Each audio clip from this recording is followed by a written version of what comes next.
we'd like to thank the Columbia Law School for helping provide these wonderful treats for us tonight. My name is Marie Scatina. I teach a fieldwork course and facilitate this oral history workshop series for the Oral History Master's Program, which is also known as OHMA. So on behalf of OHMA directors Peter Behrman and Mary Marshall Clark, I'd like to welcome you to our open house and to this talk tonight with Ayelet Waldman and Robin Levi. Just to give you an idea of the scope of the OHMA program, Peter Behrman directs the Institute for Social and Economic Policy and Research and the Paul F. Lazarsfeld Center for Social Sciences. He's the Cole Professor of Social Science and co-director of the Health and Society Scholars Program. Peter is teaching in Dubai right now. Mary Marshall Clark directs the Columbia Center for Oral History and is participating in an oral history conference in Istanbul. Mary Marshall and Peter send their regards. They co-authored the book After the Fall based on the September 11th narratives that were collected here at Columbia, and both will return soon to teach in the OHMA program. Directly following this presentation, authors and attorneys Ayelet Waldman and Robin Levi will talk about Inside This Place, Not of It, Narratives from Women's Prisons. The books are available at the bookstore, and Ayelet and Robin will be happy to sign your copies after their presentation. Again, we are grateful to Columbia Law School for co-sponsoring this event and sharing this beautiful space with us tonight. Many thanks to Terrell Frazier from the Center for Oral History and Julianne Sloan at Voice of Witness for making tonight's event possible. Again, help yourself to refreshments as I talk. Tonight I was asked to define oral history in about a minute or less, so I'll give it a shot. In some ways, this is simple. Oral history is an exchange between an interviewer and a narrator who together create a life history. The interviewer first by depth research, then by listening, the narrator by telling, using words, tone, gesture, and body language. Oral history interviews are recorded to preserve the integrity and nuances of the human voice, and this results in a historical source, a source that is new, and with the guidance of the interviewer, allows the narrator to place his or her life stories in historical context. In her Methods and Theory class, Mary Marshall Clark refers to the gift of time inherent in this process, and often after first interview, OHMA students can tell you that this experience is intense and can be transformational, as you will also hear later tonight. Students learn that the exchange between themselves and the interviewer does not end when the interview is over. Narrators review the written transcripts before the interviews are made public and in their MA thesis, which are then housed in Columbia's archives. One of the foremost oral historians today, University of Rome American Literature Professor Alessandro Portelli, defines oral history as primarily a listening art and a genre of genres. In the master's program, students explore the multidisciplinary dimensions of oral history in all of their courses, and in our oral history workshops, you will hear professionals working in psychology, sociology, medicine and public health, journalism, anthropology, sociology, and the law as writers, radio documentarians, filmmakers, human rights activists, and advocates for social justice. And if you'd like to know more about our workshop series, we have a sign-in sheet that we're going to be passing around. While working at the Chicago History Museum in the past couple decades, I was lucky to have been one of the many people mentored by oral historian Studs Terkel. The blend of curiosity and compassion he practiced is also at the heart of the oral history interview practice at Columbia.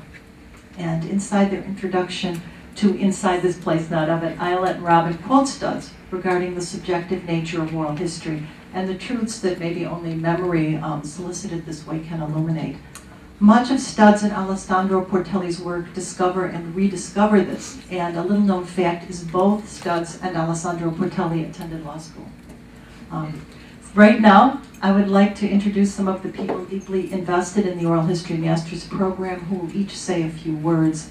So in this order, Professor Bill McAllister is the Senior Research Fellow at the Institute for Social and Economic Research and Policy, the Director of the Mellon Interdisciplinary Graduate Fellows Program at the Paul F. Lazarsfeld Center for Social Sciences, and he teaches a wonderful course entitled The Analysis of Narrative and Life History.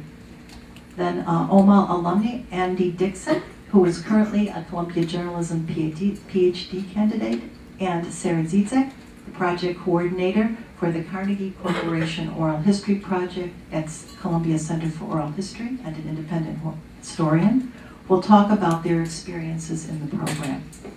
We'll follow this up with Kay Kasner, the Graduate Studies Program Manager at ISERP for OHMA and QMSS, and she will tell you what all those acronyms mean.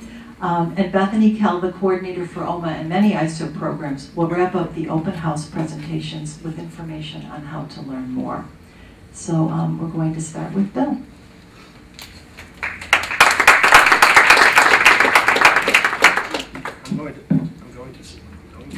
I'm going to stand up so that you can all see me. I'm suffering from a cold, so I won't have as much dynamism as I think I have when I'm teaching. Students would agree I'm more dynamic then. And so I'm going to apologize in advance for having to leave because after this I'm going to need to sleep.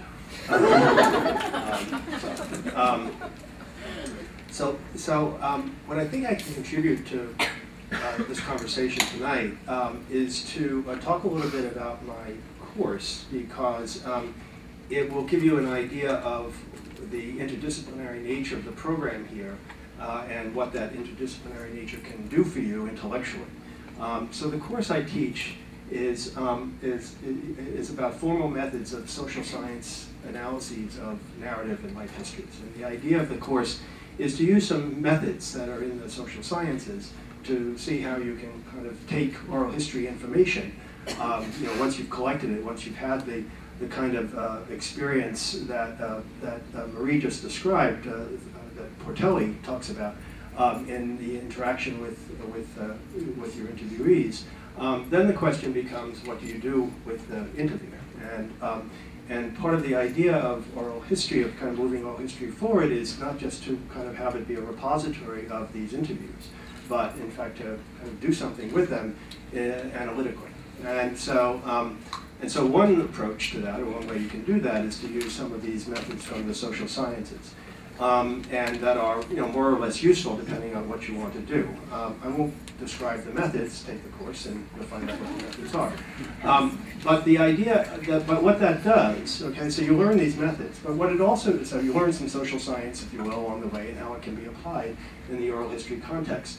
But what you also do is you kind of learn about what oral history can be, or what you want it to be, or what you think it is or isn't, because as the students from this past semester will attest, but I think other semesters too, is that the social science methods provide a way of thinking about it, kind of a sounding board against which you can bounce off what you think oral history can be or should be about in very deep ways. So the interdisciplinariness is not just about learning methods, as useful as that may be from the social sciences, but it also kind of enters into a much deeper conversation about what oral history can be or should be, or what you want it to be for yourself. And that's critical to this program. That is to say, the way this program is organized is to try and empower you to kind of make oral history work for you in whatever way that you want it to. And a final thing I'll say about how the course kind of works in an interdisciplinary and intellectual way for you, that I think also is important for the oral history program, is that it emphasizes the importance of method. One of my sayings is that method takes you places that you otherwise wouldn't get to on your own. That is, if you just have to kind of rely on some tricks that you already know, or kind of the way you would otherwise ordinarily think, you're not going to get much further than what those kind of natural talents, if you will, can take you. But if you learn some methods, you can go much further and see different things than you otherwise would have seen in the information, in the interviews that you gather. So the method is important in the interviewing, but the method is also important in the analysis, so it deepens the intellectual experience by being able to kind of appreciate the importance of method, even if you don't use the particular kinds of tools that you learn in my course. It opens you up to the idea that even if these tools that I am teaching are not very good, you begin to understand the importance of acquiring methods from some other fields, you know, and going, again, past what you otherwise would have, what you otherwise might have done without kind of appreciating the importance of method. So, so in all these ways, I kind of went into some detail about this because I think that, that in these different ways I'm talking about, you can see what the program is about in its interdisciplinariness and also in its intellectual heft and what it's trying to achieve and the kinds of students it's trying to create, kinds of kind of intellectuals, if you will, that it's trying to create coming out of the oral history experience. I'll stop there, and if anybody has any questions or about what I'm saying or just the oral history at all that you think I can contribute to, you can email me and we can have a conversation that way. Okay, thanks.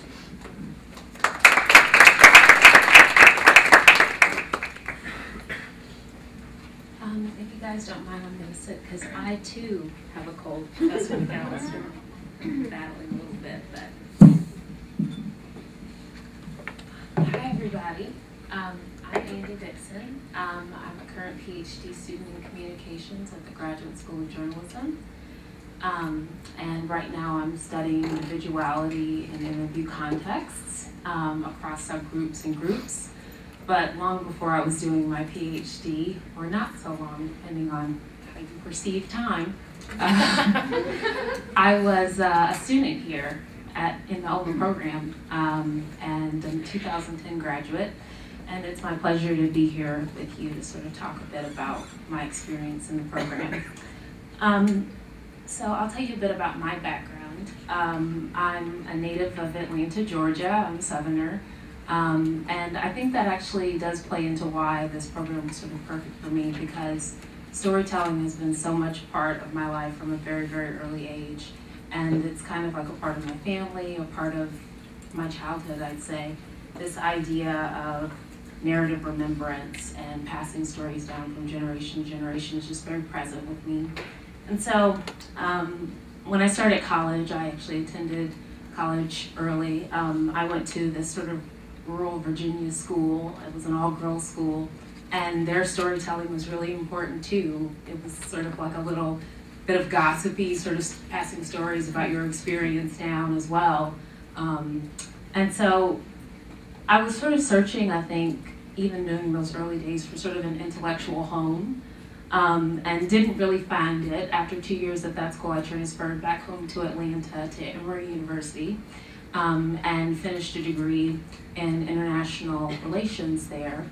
And I also studied journalism, very interested in storytelling, trying to figure out a way to get to that. And that experience kind of led me, I like stories. I'm interested in projects like StoryCorps. I'm interested in narrative storytelling in the oral, in audio. And so I started thinking about public radio, and I did an internship in Atlanta, and worked in public media for 2 years there.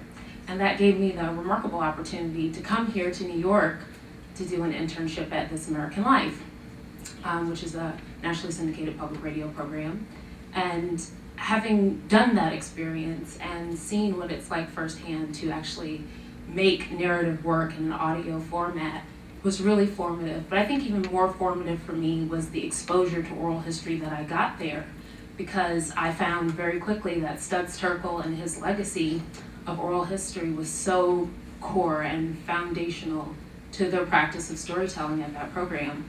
And so that exposure really caused me to take a good hard look at oral history and to figure out how I could pursue it and how I could come to some sort of understanding of it and how it might shape my ideas about narrative.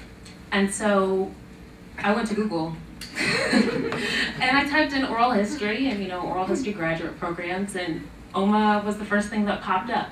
And it really was that simple. So it was top search result, and it ended up being the result.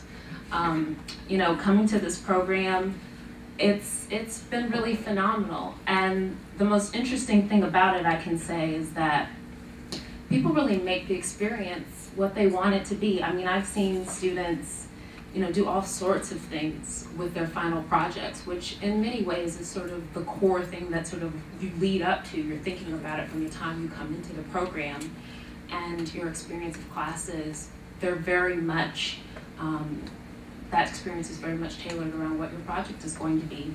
And I've seen people explore their family histories. I've seen people do, you know, narrative nonfiction. I've seen people do web-based, multi-platform storytelling content projects that, I mean, it's just impressive what you can do in the time allotted and what you can then take that experience and then turn it into. I've been very impressed. Myself, I did a number of things actually. My project ended up being a sociological study of educational oral histories concerning this program that I went to in Mary Waldman College, this all-girls school. I interviewed some of the girls who were there at the program with me and sort of talked to them about their experience of the program, but more importantly, their connections with the girls across time.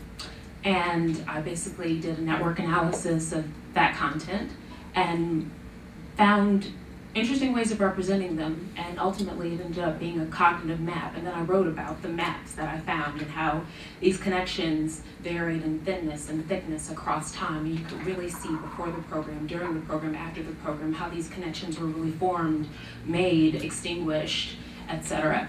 So that was what I did, and it was really scary, and really I couldn't have done it without the incredible support of the professors and the instructors and the guests that we've had in this program. So it's been incredibly formative and has also certainly informed the work that I'm doing right now. And I don't think I'd have the courage to pursue the kinds of projects that I'm interested in now without having that experience and having had that support. So thank you, and if anyone has any questions afterwards, feel free to ask me.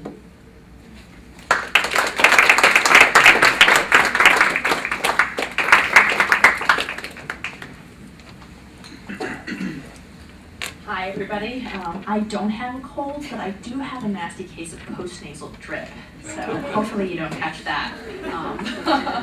My name is Kay Kasner, and I am the program manager for OHMA. I guess I have some acronyms to explain. I was introduced as the Graduate Studies Program Manager for ISERP. That's the Institute for Social and Economic Research and Policy. It's one of the institutes that, that co-administers the OHMA program. And I manage this OHMA program as well as quantitative methods for the social sciences.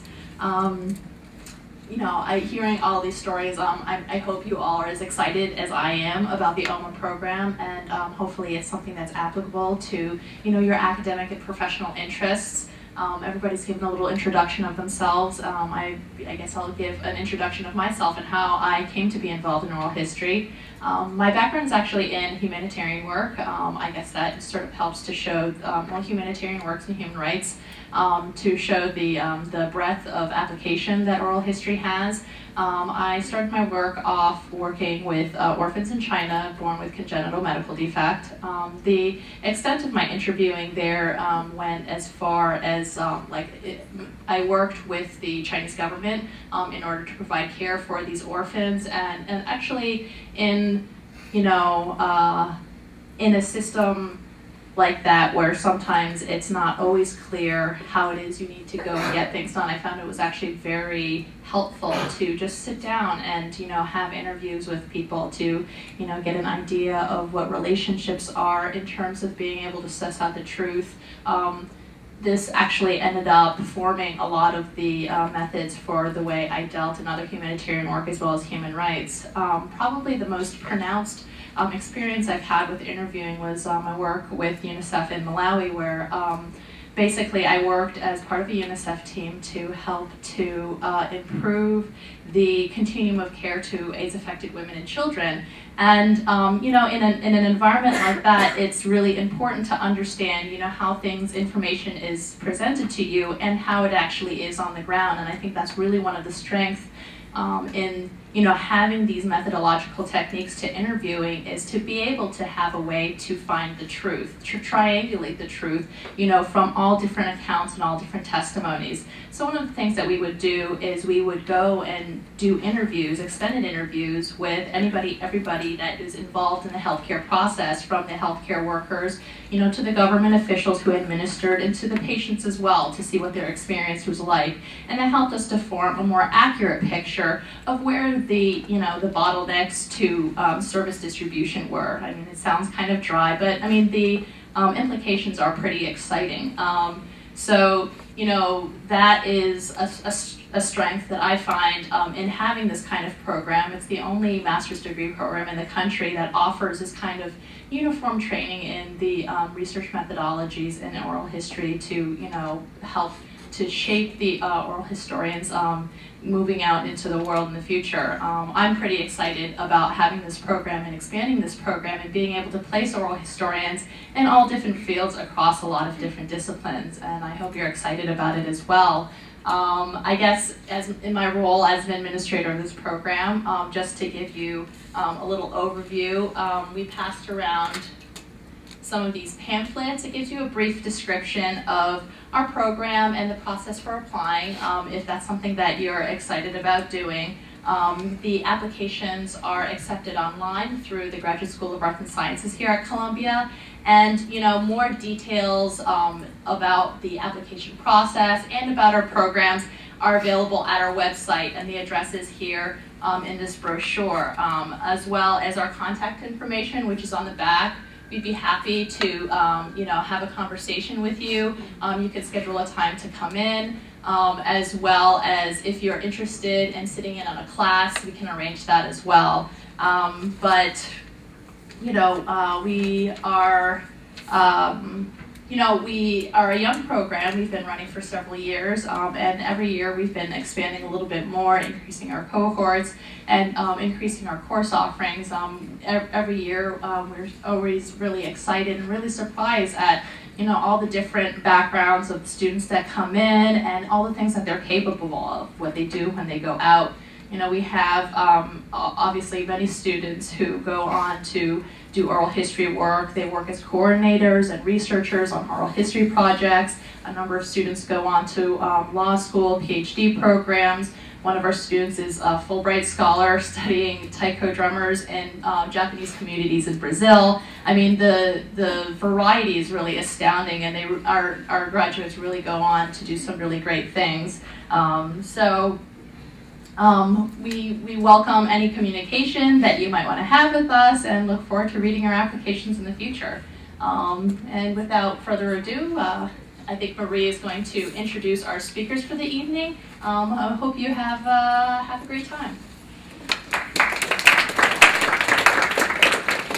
Shanna Farrell, one of the current OHMA cohort, is going to make the introduction for Ayelet and Robin. So.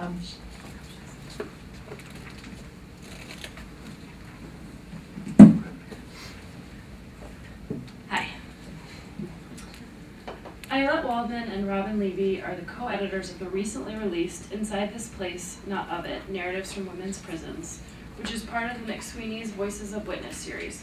Voice of Witness is a collection of books that seek to empower those most affected by contemporary social injustice. Using oral history as a foundation, the series depicts human rights crises around the world through the stories of the men and women who experience them. Inside This Place, Not of It gives voice to 13 narrators who recount their lives leading up to their imprisonment and their time in prison. These women suffer blatant human rights violations, including forced sterilization, shackled childbirth, and physical and sexual abuse, both in and out of prison.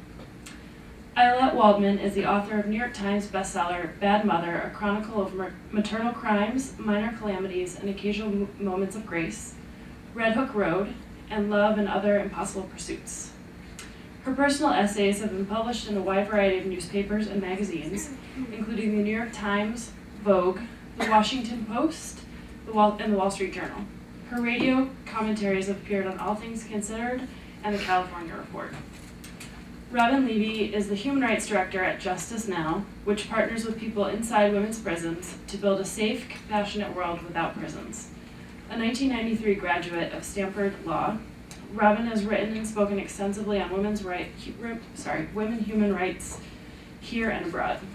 Prior to joining Justice Now, Robin has been Advocacy Director for the Women's Institute for Leadership and Human Rights, which advocated for the human rights of women and girls in the United States, especially women of color. Consultant to the Drug Policy Alliance, where she worked to end the war on drugs, and staff attorney at the Women's Right Division of Human Rights Watch, where she monitored and documented violence and discrimination against women worldwide. Robin was one of the founders and organizers of the Women's Caucus at the first preparatory committee of the World Conference Against Racism, where she led efforts to draft a statement and lobby points to ensure integration of gender into the preparation and the work of the conference. So, welcome.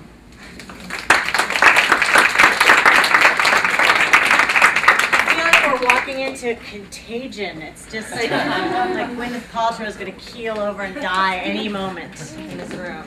You be there with the horrible virusy part of the table. I'm going to stay over here. We fly into New York and everybody's sick. Yeah, California, can I just tell you people, we might not have such a great oral history program, but the weather's really much better.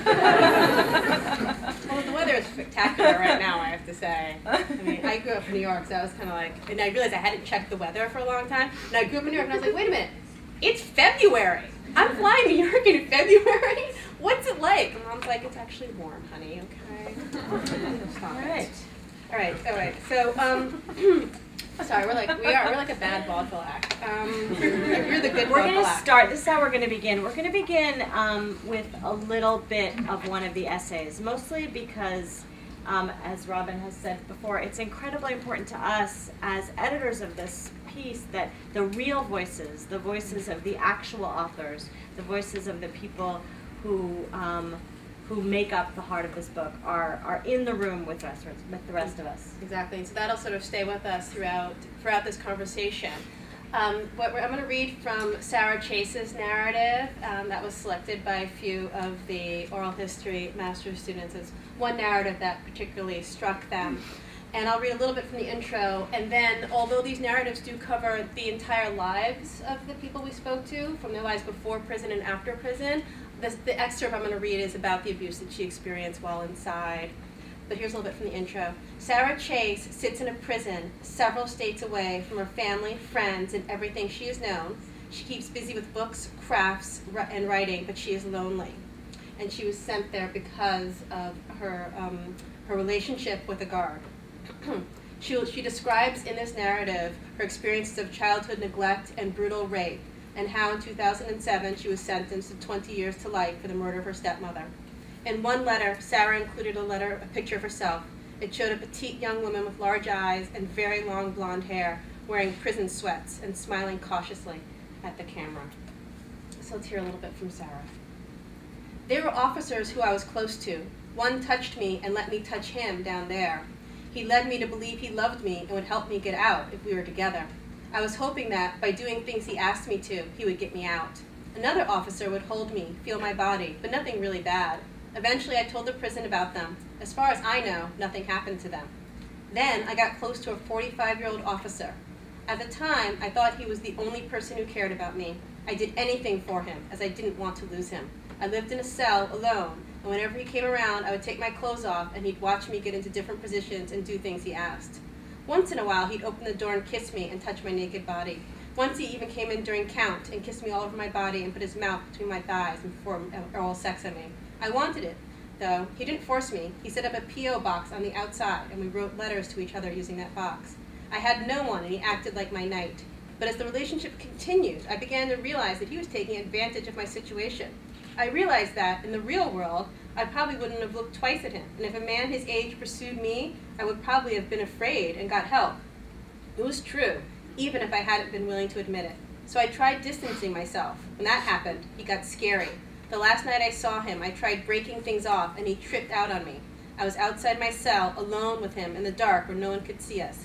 He told me that I was dumb and I didn't know what I was doing. I was crying, and he grabbed my arm. but then 2 superior ranking officers came out and saw us. It was pure luck, because the situation was getting worse and he was scaring me. He looked crazy. There was an investigation into our relationship, as by that time many things had been overheard or witnessed, but I refused to cooperate.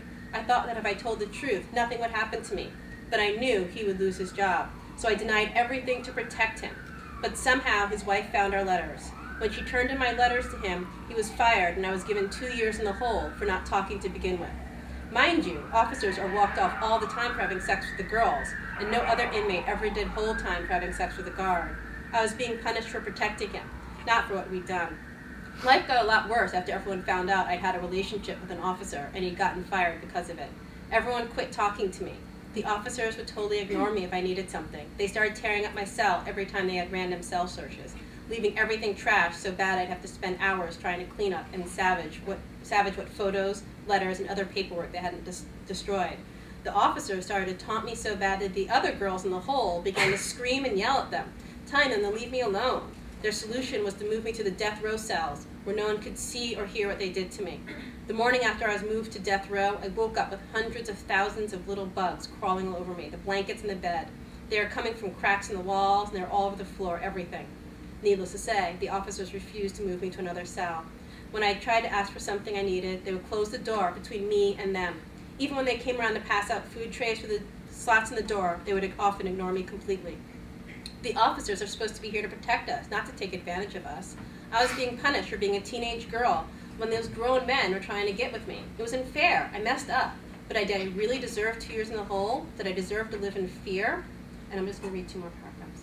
In January 2010, I was taken to a men's prison in Carson City, Nevada, to await transfer to another facility out of state. I spent 5 months at the men's prison waiting for them to find a state to accept me. For the first 6 days, I got put in a cell alone with nothing. On the 6th day, when I asked the nurse if I could get my clothes washed with some clean underwear, an officer came back screaming at me.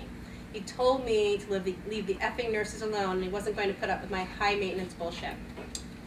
And then, let's skip this last paragraph here. On May 13th, 2010, I arrived at this women's center where I am now. It's in the middle of nowhere, where I have no one. I've only been here for 6.5 months, but I'm still not adjusted. It's a safe prison. It's definitely not the environment I'm used to. Only one officer has truly been inappropriate with me, and he transferred to the men's prison. And just to, so that that's not the worst case of human rights abuse in the book. That's really typical of what women in this situation experience. So where shall we begin? Why don't you tell us why we decided to do this book? Well, the idea came to me because of the series of Voice of Witness, and if you guys haven't seen any other books in this series, they're really quite remarkable. They started with a book that Dave Eggers edited with his co-founder of the Voice of Witness series, and it was a first-person narratives of men who had been exonerated, who'd been on death row but then exonerated for their crimes. And it was about their lives before the offense and what their lives were like after the exoneration. And since then, there have been many books, a book of people who went through Katrina, a book that's about people in Burma, a book, there are a couple of different Africa books. There's a wonderful book about undocumented workers in the United States. And all of these books are produced essentially in the same way. We send out teams of interviewers, and we'll talk about that in a minute. But I was looking at all these books, and I realized that there was a voice that I was used to seeing, I was used to not seeing. The voice of women in prison is completely absent from the conversation in contemporary American society. There's nobody as silenced, nobody as invisible as a woman in prison. And that's when I called up Robin and I said, you know, you have so much experience in human rights, I have this editorial experience. Let's do this book to bring these voices out into the world where they can actually be heard. Yeah, and luckily Voice of Witness agreed with us. So I think what we'll do is I want to tell a little bit broadly about what we found in the books. Mm-hmm. We ended up getting interviews from 14 states that were fairly geographically diverse. We touched on every region in the United States. And what we found was, and for those of you who've read the book, you'll see it, healthcare abuse, and that's pretty universal across, luckily that's not my phone, because I didn't turn it off, by the way. Healthcare universally across all the states was absolutely abysmal in the women's prisons. And we documented a wide variety about a woman who appears to have suffered what seems to be a stroke and had white spots on her brain, and she's never seen an outside neurologist since that experience. The prison said she had white spot disease. We have a woman doesn't exist. I don't think that's no actual medical professional has ever. But I mean, I think to remember is that the medical professionals in the prison system. I mean, you can imagine. It's a rare physician in prison who's there because he or she has a sort of impulse to do good in the world. I mean, mostly those are people who can't get jobs outside of the prison system. And honestly, if they do have an impulse to do good, they either end up being co-opted by the system or leaving, quite frankly. We also have someone who was misdiagnosed as being HIV positive and was given quite toxic HIV drugs for approximately 10 years, which she did not quite frankly need. We had another person who was brought almost to a full diabetic coma and developed diabetes while inside, and was allowed to have it progress until she basically had to be airlifted out before dying. But she didn't die, because she was so sick. There's also a wide spectrum of reproductive care abuse, right? So we talked a little bit, I guess we might have people being shackled while giving birth. So we documented that, and also about someone who had her ovaries destroyed without being told about that for several years. And actually, it turned out her attorneys had to tell her that that was the reason why she hadn't gotten her period, was because the doctors had destroyed her ovaries in the surgery. They told her when she went, this is a particularly egregious story. They told this young woman, when she went in that she was having a cyst removed from her ovary. And then she was told that everything was fine and she'd had the cyst removed, and that was it. She got no further information. Well, it turned out that the doctor had been negligent, had cut off the blood supply to both ovaries, destroying them both, rendering her completely infertile. And nobody told her. It never occurred to anybody to tell her. Nobody told her, and she finally, after many, many years, her lawyers figured out. They went back and they figured out what had happened, and they were in the position of having to say to her, "This is what happened to you, and this is why you're not going to ever have children." Yeah, and actually, my friend was the person who had to tell her that, and still can't actually speak about that moment without crying. We saw we saw mental health care abuse, because you'll find out that the population inside the women's prisons are often suffering from mental health issues, and there's we saw instances of abuse of that in terms of removing the drugs that people have been on, or also in terms of potentially exacerbating post-traumatic stress disorder, because many of the folks inside women's prisons have experienced domestic and sexual violence and are vulnerable, have post-traumatic stress disorder. That's another thing that I think it really bears telling this story in detail. So this particular instance that we heard about happened because guards were given training in post-traumatic stress disorder. So many of the women are victims, as Robin said, of sexual abuse as children, of domestic violence and relationships, that was it a consent decree or was it? No, it was just training. So the guards, the prison system decided to train these guards in how to deal with people with post-traumatic stress disorder, what post-traumatic stress disorder means, what it means for them, what they experience. Well, once they got the training, the guards began using what they had learned in the classes as a means of abusing the women. So, for example, they were told that loud noises are frightening, especially frightening to people with post-traumatic stress disorder. Being woken from sleep is especially frightening to people with post-traumatic stress disorder. So the guards would go in the middle of the night and they would slam with their batons on the bars of the women's cells in order to wake them from a deep sleep with the loudest noise possible. Specifically because they had learned in their training that this would terrify and traumatize the women. And their takeaway from that is, here's some more tools to abuse these women. And it was more than one state that we saw the abuse of the post-traumatic stress disorder. Gender identity, again, issues around people who identify as men or as on the spectrum. They are more likely to be in prison, and then once in prison experience a wide variety of abuses. And I mean, we can get into it, but being forced to wear women's clothing, being not allowed to hold hands, and we can go into that. Parental rights is another thing that actually we weren't able to document as much of it as we wanted to, mostly because once people lose custody of their children or the parental rights terminated, the appeal process is so flawed that that's pretty much the end of it. And so most of these women have, they don't maintain relationship with their advocacy groups, and they don't maintain relationships with anyone because they've had their parental rights have been terminated, and that's the end of that. But we were able to document some of those pieces. But that is another thing that's fairly universal. The termination of parental rights, and then also, if you get a chance to read this book, just the pain about the separation from their family and from their children is repeated over and over again, whether they've maintained custody, whether they have voluntarily given up custody, or whether custody has been terminated, parental rights have been terminated. That pain. And as Ayelet said, and as I read from this, the most common abuse is sexual abuse. And it's not what you're thinking from, like, you know, all those movies from the 1970s.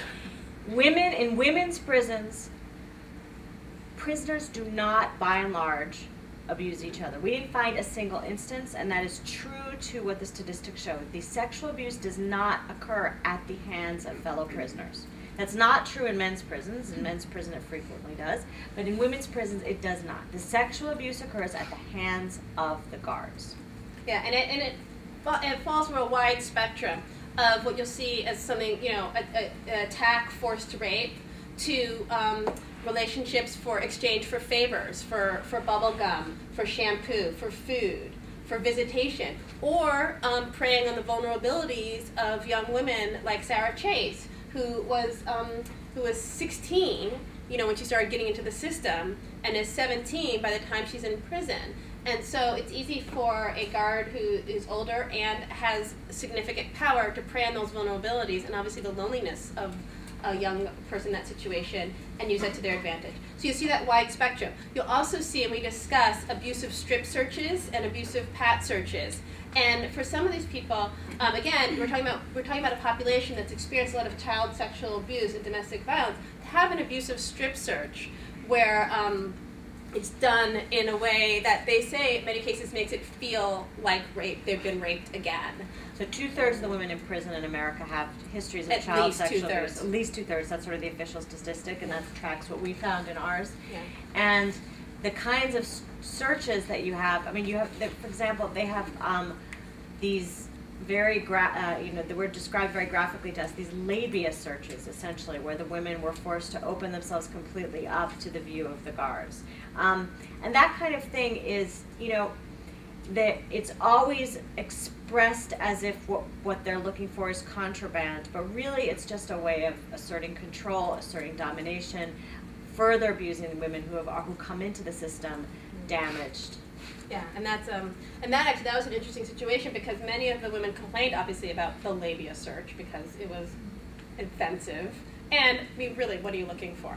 And there's just not a lot of place to hide anything, right? I mean, really? Like, you know, 2 or 3 times. Anyway. And then they complained about it. The ACLU wrote a letter about it. Nothing's happening. Their grievance forms were totally ignored. And it wasn't until the ACLU finally, like, published their letter in the Denver Post and said, we're about to sue, that they stopped it. Because we were hearing about it, we were sort of documenting and hearing about this, and then finally we got the letter that the ACLU finally got them to stop. But the ACLU, I knew the ACLU was already on the case, so they were willing to ignore that. So that's sort of the wide spectrum of what we saw. And then we wanted to ask each other these questions. I'm going to ask you first. What surprised you the most in the process of doing this book? And to give a little bit of perspective, Ayelet's a former public defender. And so has been doing work connected with this until recently taught a class on the war on drugs at Berkeley Law School. And I have worked with women inside prison for more than 15 years. Well, there are things that positively surprise me and negatively. So the things to start with something that is on the positive side, just so that we're not giving you, like, you know, an hour of unremitting torture. I am always surprised whenever I go into the women's prisons at the incredible bonds of community within the system. I mean, these women who, like I said, come into the system so damaged, provide for one another a level of support and community that you would not, that is remarkable. It's truly remarkable. I mean, and that, we heard that over and over again. If it weren't for my sisters, I would not be able to get through. I mean, from small things, from, you know, someone's first day inside before they've had a chance to go to the commissary, it's going to be a while, giving them a little bottle of shampoo.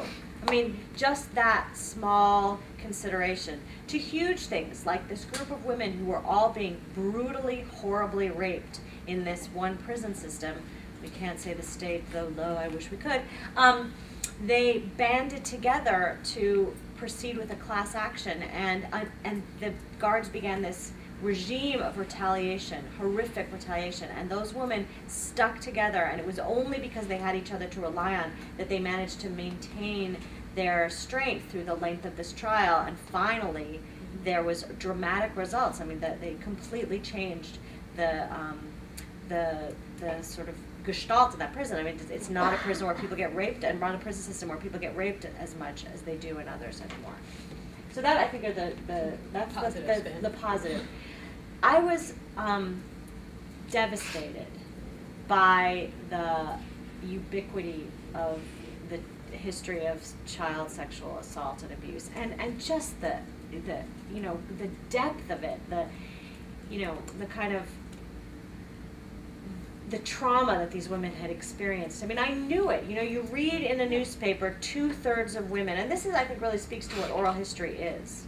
You read in a newspaper that 2/3 of women in prison have histories of child sexual abuse. Okay, you know, horrible. But then you read a story, you read this woman's narrative telling you about how when she was a child, she was sold to her step-uncle to rape as he pleased, and what that did to her, and how that transformed everything about her life, and what she felt about her mother.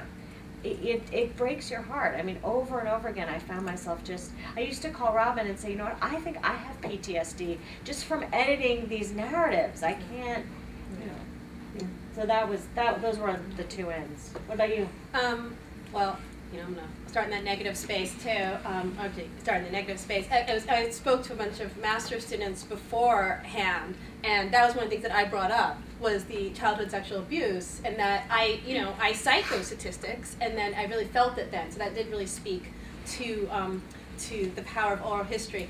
I'm gonna give a negative one and hope that a positive one comes to me, because you took the community one. Actually, no, I have a positive one. I'm gonna start negative and end positive. Okay, good. We'll sandwich. I got it going on.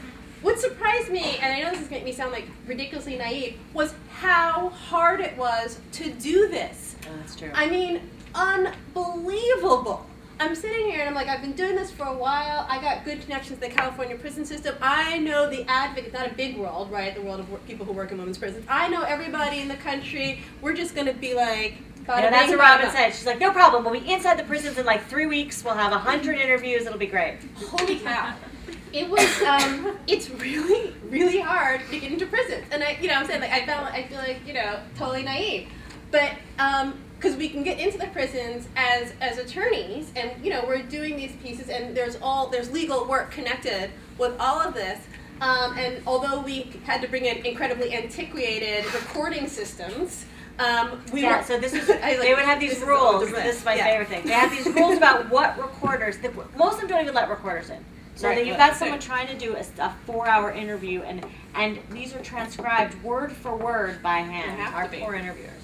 But when we weren't allowed to bring in recorders, so there are specific regulations that authorize specific brands and types of recorders. Well, they haven't changed those. So their authorized recording equipment was a micro cassette recorder. They don't make those anymore. So we had interns like combing eBay trying to find this completely obsolete technology, because that was the only technology we were allowed to bring in, even though there are thousands of digital recorders on the market. I mean, hello? There's only one state that let you bring in a digital recorder. And so we're going for these hoops of trying to get into the prisons, and then so many states, like some states, Virginia, it's really almost impossible to get in, but actually once you get in, then you can bring a digital recorder.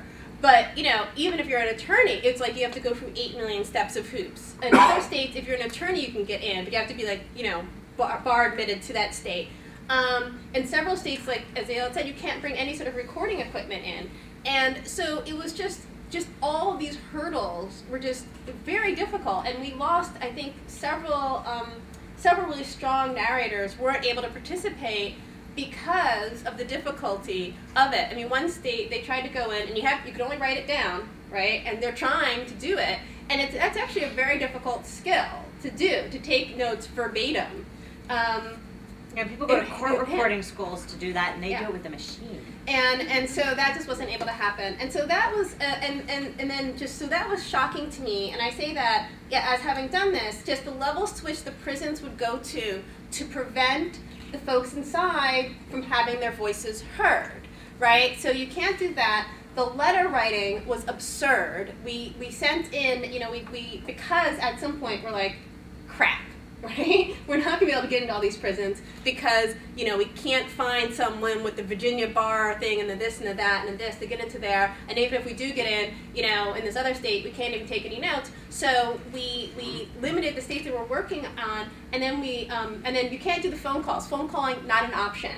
I mean, first of all, the phone calls are limited to 10 to 15 minutes. So, I mean, first of all, it's a phone call, but they're limited to 10 or 15 minutes. And you can only collect phone calls, and they are at these exorbitant rates, which the prison systems will contract. The state prison systems will contract out with individual phone companies who will jack the price of their collect calls, so that to call and collect from a prison costs a totally different amount of money than call and collect from anywhere else. And this is, of course, in a population that is overwhelmingly poor. And so actually you're thinking about this, I mean, it's inconvenient, really inconvenient for me. But imagine if you are a family member and are trying to maintain the connections for this. Because you can't even, you have to have a relationship with that phone company to have that phone call. So we had people from other states would try to call us, but because we didn't already have a relationship with the state contracted phone company for them, their phone calls could even come through our collect line. My office has a phone dedicated to taking collect calls because we work with folks inside. So then we did this letter. We tried to do letter narratives, and we were able to have one letter narrative work, and it's hard to do to get your voice come through. And that was actually Sarah Chase's narrative that was done through letters.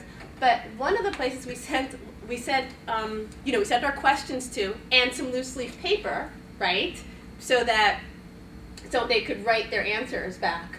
That was thrown out, and we were told that we're not allowed to send in any paper. Contraband. For them, which I feel like is just a sign of respect. If I'm going to ask someone to write, I'm not going to ask them on their $1 a day to buy loose leaf paper. As if, I don't know, it was sheets of blotter acid or something. I couldn't believe it. And they said if we did it again, they would throw out the letter entirely. And this is legal mail, right? Because we're writing as attorneys. And they said they would throw it out entirely. Now that state is under litigation for their mail system.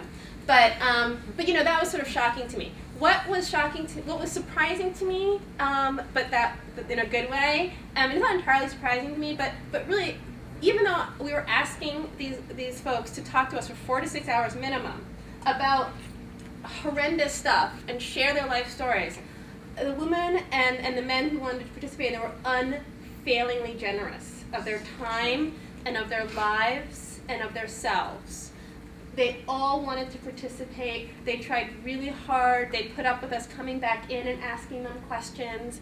They just really gave of themselves. One of the women in the book, what's her pseudonym? Yeah, well, you gotta tell me hers. Irma. Irma, right. I just, you have all these people in your head, and then we had to assign them all pseudonyms and different states, and I ended up I have lost. I'm the only one who knows. Yeah, it's all in Robin's head.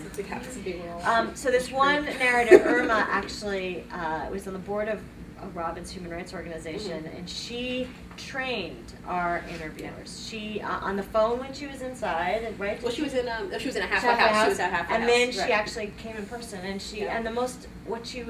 the thing that we could never have done is she described to the interviewers what the experience of talking about this stuff is like, and how hard it is, and how traumatizing it is to talk about it in the visiting room of a prison. So, like, you're telling about your childhood rape. at a table surrounded by guards, surrounded by other people. It's just, you know, and I don't think we really understood the depths of that when we went into this, and how much we were asking of these women, and how remarkable it was that they you know, rose to the occasion and provided this for us. And all of them were, you know, we offered people Irma wasn't the only woman who wanted not to be anonymous. Some of the women absolutely had to be anonymous, and that's why we went with pseudonyms, because the retribution would have been just too terrifying. I mean, we couldn't guarantee their lives if their names were in it. But some of the women, despite that, really wanted their names on their pieces because they wanted that no one had ever listened to them before, and they were so eager to have their voices and to show that they weren't ashamed. You know, and that was one thing. Right, exactly. Victoria Sanchez, and she's got an op-ed, and hopefully it gets published. And she's, you know, is going to use her real name for the op-ed, and sent a picture of her with her son. She was sent to prison when she was 4 months. When her son was 4 months old, she was about 19 at that time. It was for something that happened when she was 16, and her son is now 17. And because she talks about how she was blessed because her mom had custody and brought him all the time, and she'd always make him take off his shoes so she could see how his feet have grown. Till like at some point, as soon as he saw her, he'd just start taking his shoes off to show his mom his feet. She's at Ella, right? I think she is. They were, for others commit when they happen to be sitting in a car. We have one person who's is she serving life for 20 years? Which one? You're thinking about Victoria Sanchez. Yeah. Yeah. So we're for not even being the offender. I know her. Not even being the offender, being sitting, you know, being part of a crime in which someone was killed, not being the trigger person, and you're going to jail for the rest of your life. Yeah, life without parole. So, and she didn't, yeah, she was part of it. It was a gang crime when she was 16, and in many of these neighborhoods in California, you know, you're a member of a gang. Or you're the victim of a gang. Right. You have two choices. You're part of it. That's your social protective group.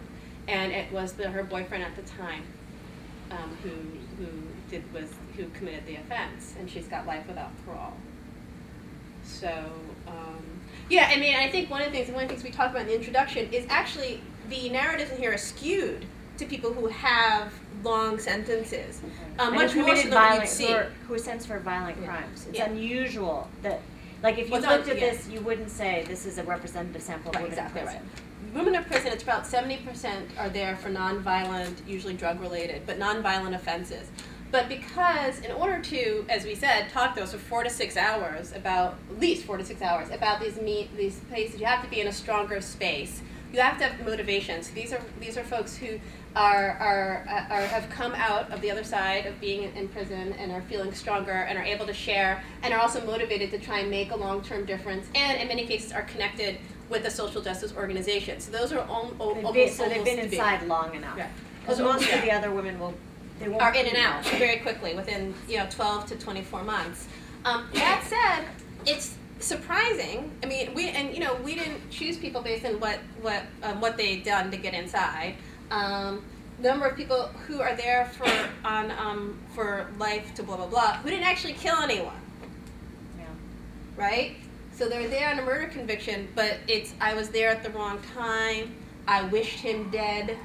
I was thinking about it, and that's actually surprising to me. I was thinking about that recently. Which governor was it that just pardoned a bunch of his trustees, these men who had murdered people, who had actually murdered their wives like 5 years ago, and they were trustees, meaning they were cleaning people and cooks in his. And I was thinking about all these women that we spoke to who were serving these endless sentences for crimes someone else committed when they were very young, or who killed their batterer, and nobody's letting them out. And that's one thing we didn't mention, was that the population of women's prisons has skyrocketed over the last few years. So over the last 3 decades, the population in the men's prison has grown by 400%, right? That's pretty significant. The population in the women's prisons has grown by 800%. And so women have really, to many ways, have borne the brunt of our war on drugs, right? And our get tough on crime principles. Because when women are arrested for being part of a drug deal or for being addicted to drugs, they have very little to exchange, because in most cases they are the lowest on the totem pole. Or if they had something to exchange, quite frankly, what they'd be exchanging is information about their boyfriend or their husband or somebody who they either A, love, or B, are afraid of, or maybe both. So and that's by hard. exchange, Rob, means the only way there are these, the Right. federal system in many states have these things called mandatory minimum sentences.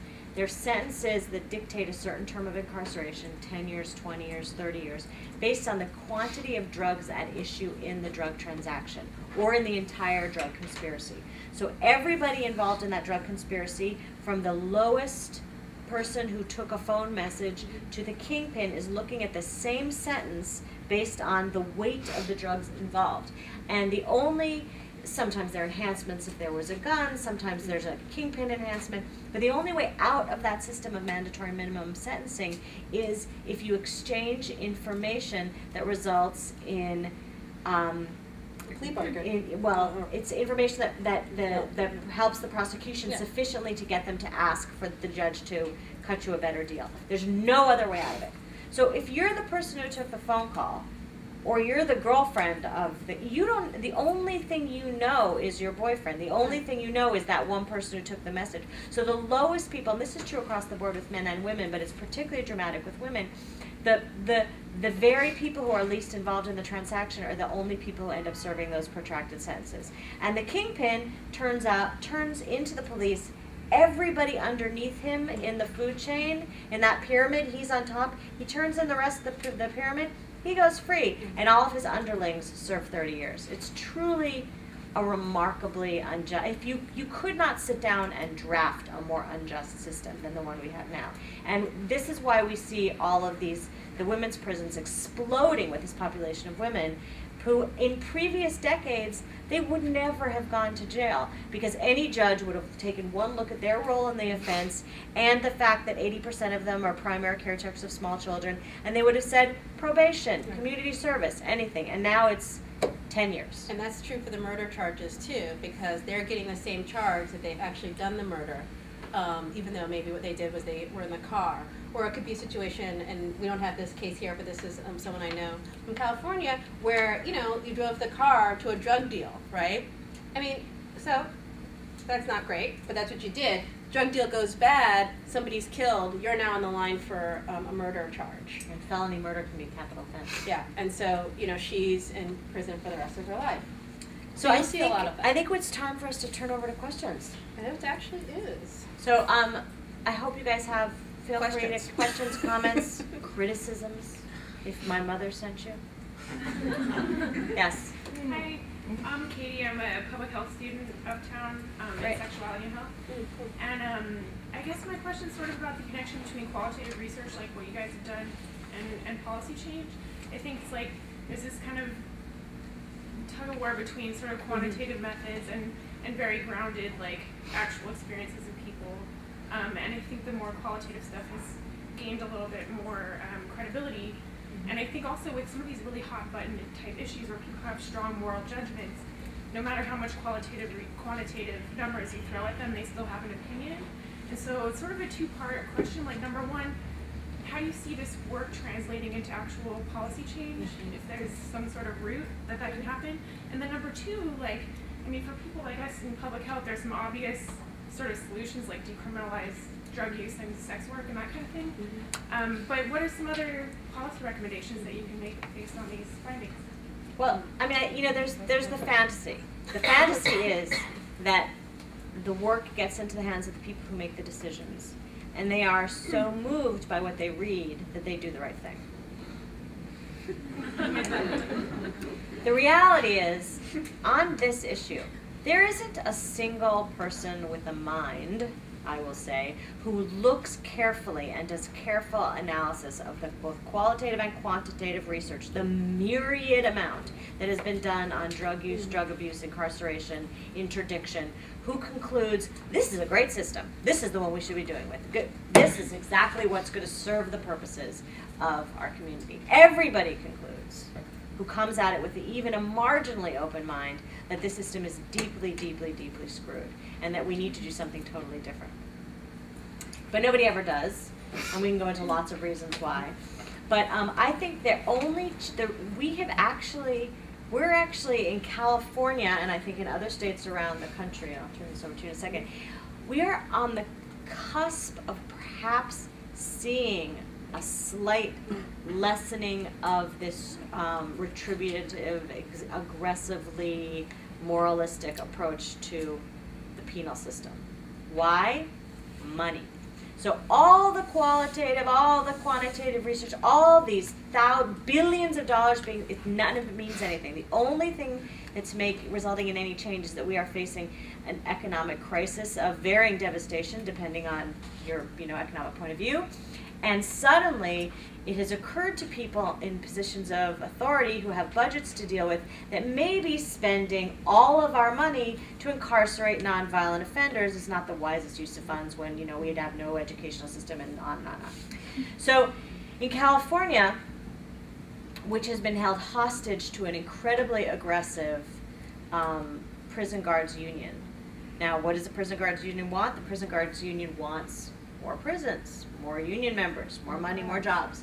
So California has been effectively held hostage to this union for many, many, many years. But now we have a budget crisis, and suddenly, and we have litigation that has resulted in dictates from courts that we must decrease the population in the prison, decrease the crowding in the prisons. And we're beginning to see it could all go, I'm sure it's going to go terribly wrong. But we have begun to see some movement towards releasing from the state system low-level offenders.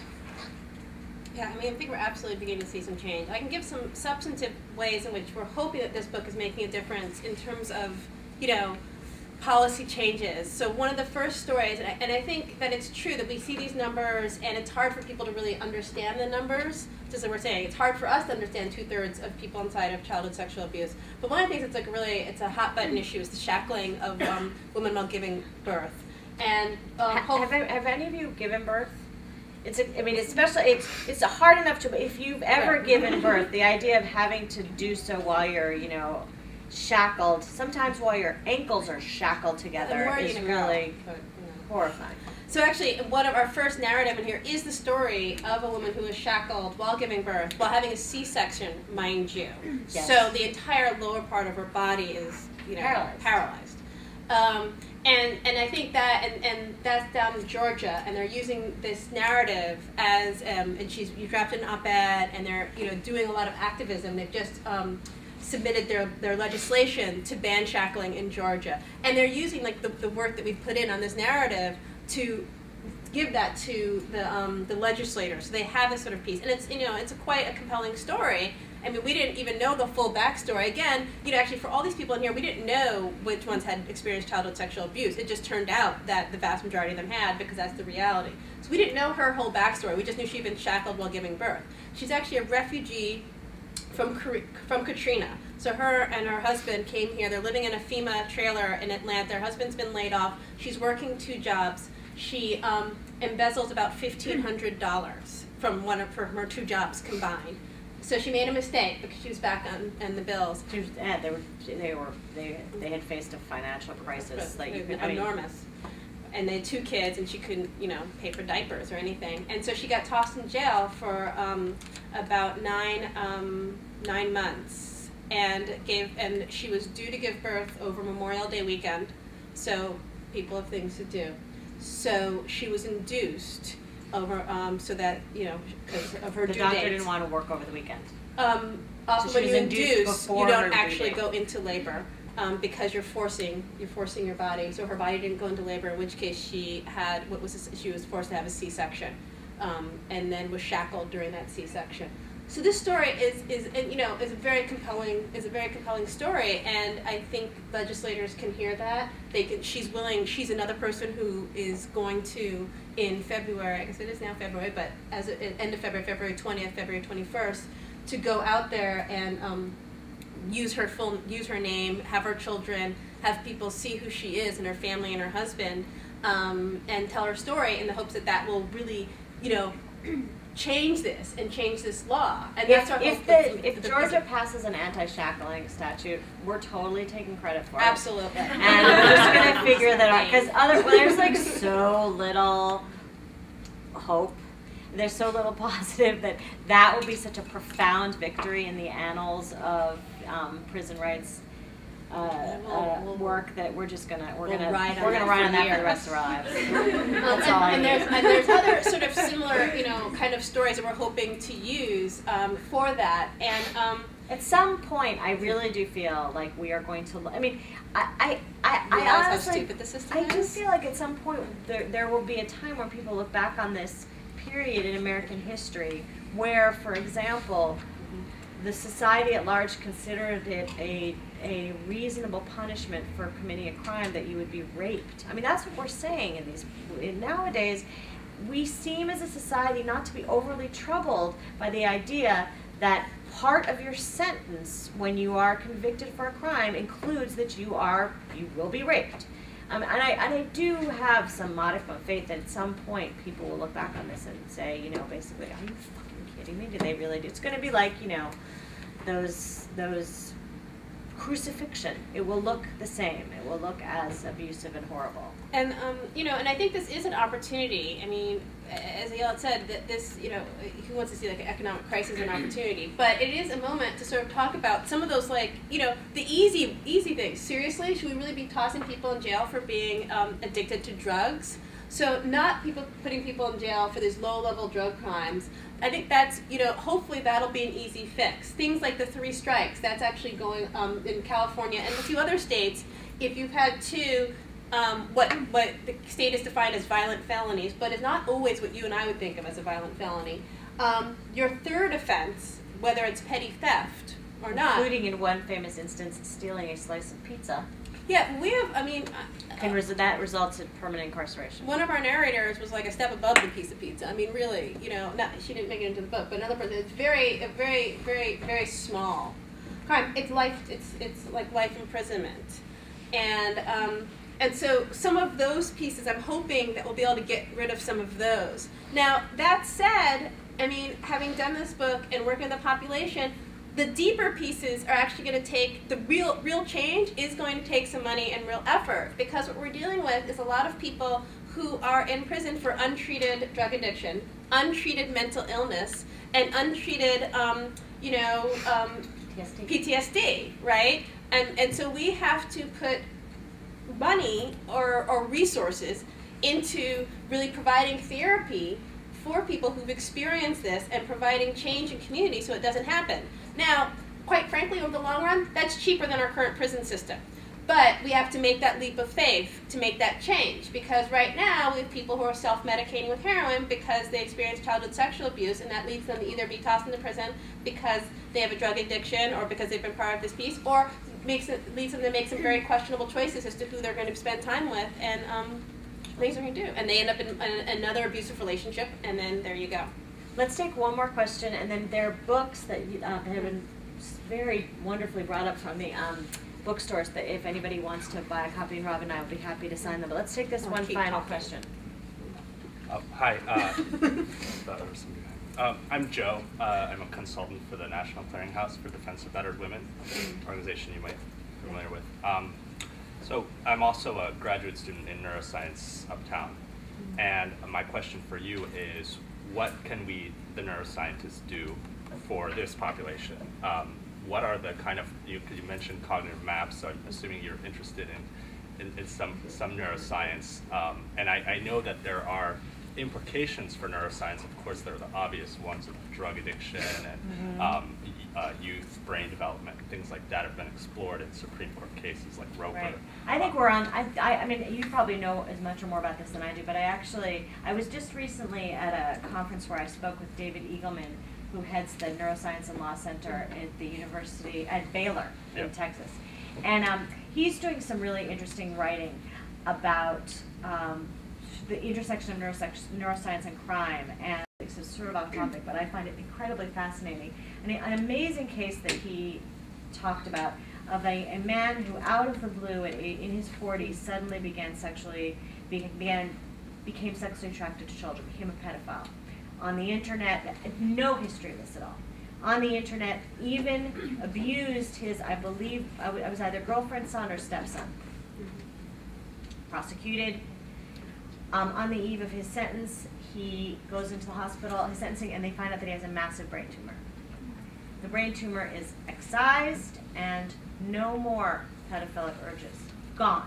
As if he was right back to where he was before. A miracle. Or a brain tumor that was causing this incredibly bizarre behavior. And more importantly than the behavior, the attraction itself was caused by the brain tumor. Fast forward a few years, the urges come back. He's back on the web. He's feeling it. He goes to his doctor. He says, I'm doing it again. MRI, the brain tumors were regrown. Take it out again, and we're back. So there is a real opportunity to sort of discuss, you know, the intersection of brain development and brain structures and violence and criminality. It's very dangerous because though the Center of Baylor would never present anything like this, there is a law professor at George Washington who's looked at this research, George Washington University School of Law, and said, well, this speaks to the need for preventative incarceration. If we can figure out the brain structures that cause people to be more inclined to criminality, we can just arrest them and incarcerate them before they do anything. So, you know, the cascading. I actually think there's something to that. There is a gene that predicts violence to an alarming degree. People with this gene are something like 90-something% more likely to be violent than the general population. They commit 90% plus of the violent crimes, of all crimes across the board. It's truly dramatic. Does anybody know what that gene is? Y chromosome. It is the Y chromosome. So, we could, if we really cared about our society, preventively incarcerate half the population, and the rest of us would live a rather blissful existence. But off topic. And on that rather wonderful note to end on, I think. So feel free to get books if you're interested, or come up and talk to us. Chat with us. Or,